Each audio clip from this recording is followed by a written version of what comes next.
All right, let's talk about decision making based on where you are in a 28-day cycle.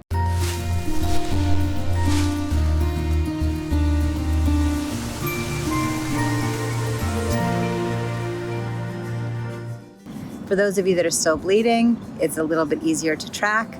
If you are not bleeding or you're bleeding irregularly, just track for a few months and you'll see a rhythm.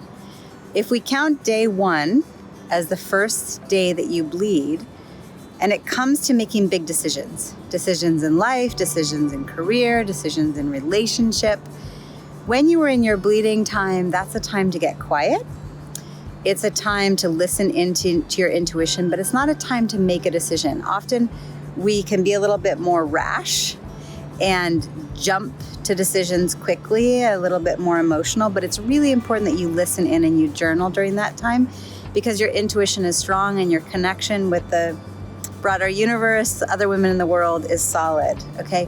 Then we go into week 2, which is your springtime. The buds are coming out, the blossoms are coming out, right? This is a time for new creative ideas to spring forth.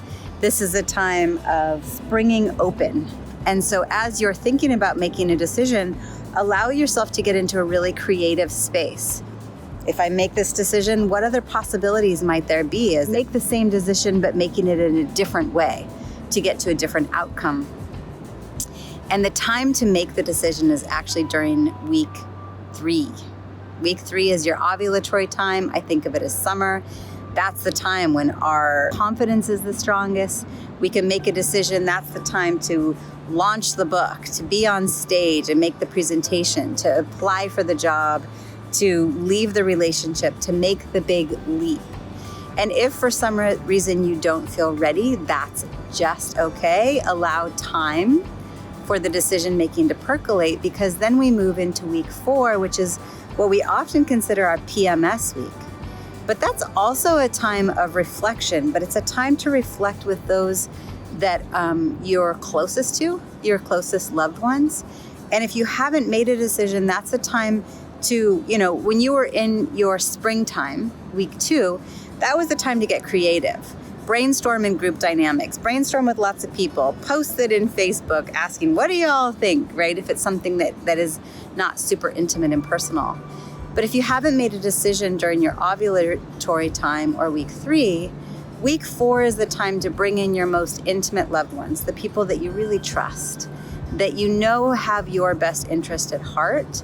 And like if you think about Thanksgiving, right? Fall time, the leaves are falling, it's getting a little bit colder. You want to sit by the fireplace and really contemplate and maybe ask your loved ones, go inside and really ask yourself, what other things have I not considered?